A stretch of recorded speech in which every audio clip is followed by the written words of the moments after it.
All right, JT. Look, if you can be picky about vernacular from Kyle Whittingham, you can be picky about what Utah fans say about BYU. It is a rivalry, and picky about how some of them feel about the revived form of this rivalry. Is Utah, as it's written, is Utah scared of this rivalry or even just scared of BYU? They're not scared. I will say Drake, you did enrage me, man. As soon as you said that to tease that last segment that BYU was going to beat Utah, you can't see behind me. I just tore up my entire house. I mean, I just could not believe that's the type of person I am. That's how mad that statement makes me. That's exactly. I just throw it. I'm like a Seahawks fan. When my team lost the Super Bowl, I broke my TV with the remote, basically.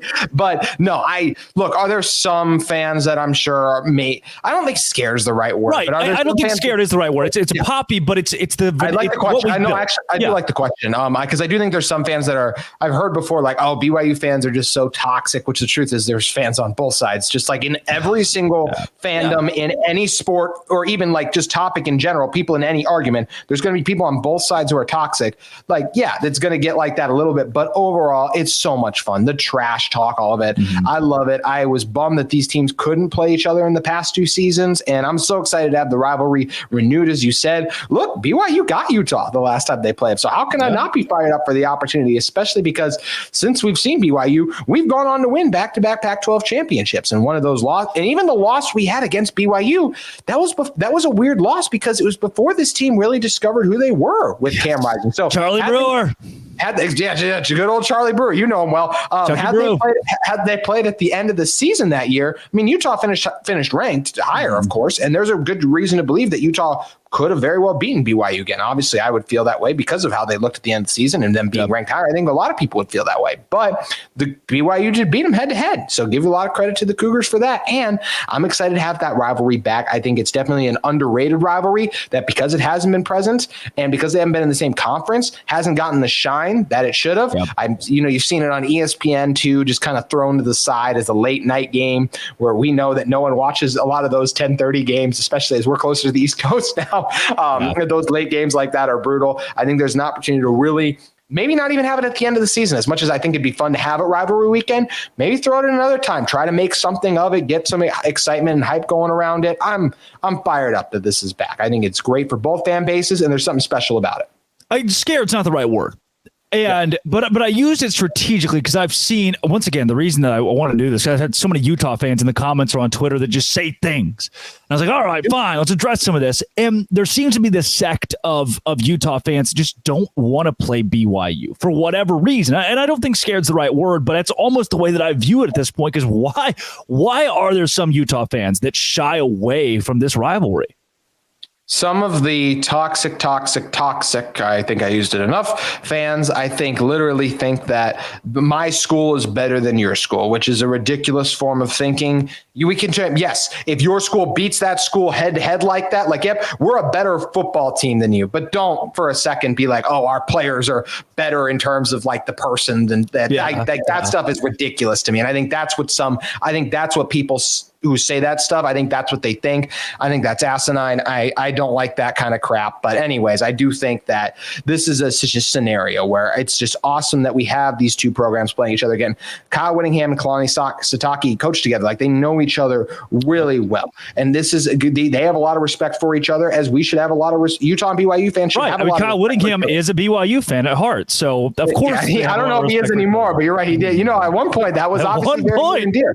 And I think that he does when he plays them. He understands the rivalry, takes it seriously. But there's a reason the two teams do still end up shaking hands at the end of the game. They don't just run in the locker room. The players respect each other on each side. Utah and BYU compete for everything recruiting wise now too. They're both trying to land the top in-state recruits. They always were, but it's in a new level now when you're in the conference, because there are direct consequences when you do not land the best player, because you will see him later on for sure. So I think all of those amp up the stakes and make it just a really exciting thing. Then there's so many classic moments of this rivalry. I can't wait to have it renewed. The fun trash talk is what makes it great. My first ever experience attending this game was I traveled to BYU when Utah lost that game. And it was, obviously you're bummed your team lost, but it was funny. Like, you get fans yelling at you like that. And, we're like, oh, we won the last 9 and all that. And you're like, there's no real good comeback when your team just lost, but that's what you're going to say, of course. So like fun moments like that, like that's what I love about the sport. Like your team team isn't always going to win, but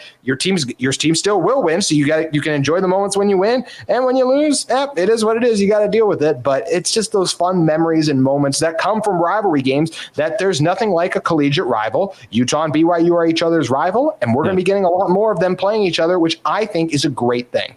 All right. Before we close, I'm going to ask this in the most unbiased, objective way possible. And the answer seems obvious, is Utah football in a better position than BYU right now? And if so, how large is the gap?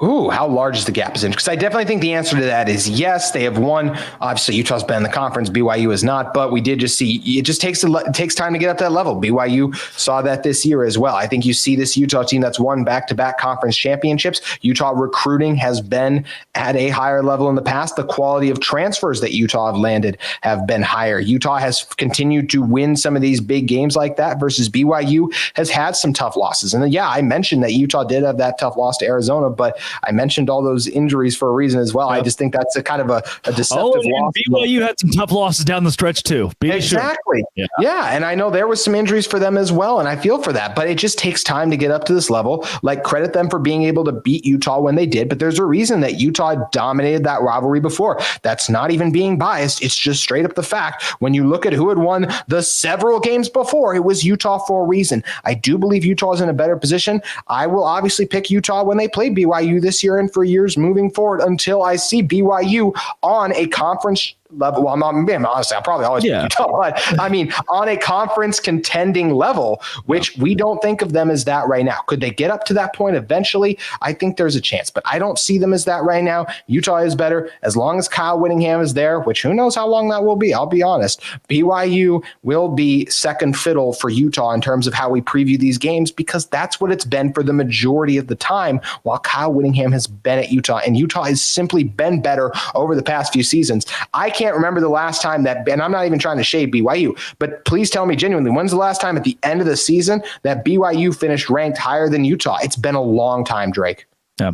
There it is. I mean, yeah, look, like I said, I feel like the answer is objective for where the two programs are right now. It'll be interesting to see them on the level playing field, both in the Big 12, because then you can't argue it. Then there are actual standings. There's the head-to-head matchup. It's all going to play into this matchup, hopefully for years to come. JT, for those Locked On Big 12 listeners that like your work, I want to find more of it, where can they go?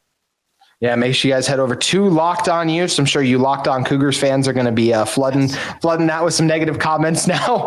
But Locked On Utes on X as well, and my personal handle at JT Wistersill. But Drake, always enjoy joining you, man. I think you do a great job. Pleasure. Thank you, JT. For those listening, thanks for making Locked On Big 12 and Locked On Utes your first listen every single day. Come back the rest of this week. Transfer portal, bowl games, all kinds of jazz going on for both of these shows at Locked On. Thanks for making me your first listen every single day. Doce Grande.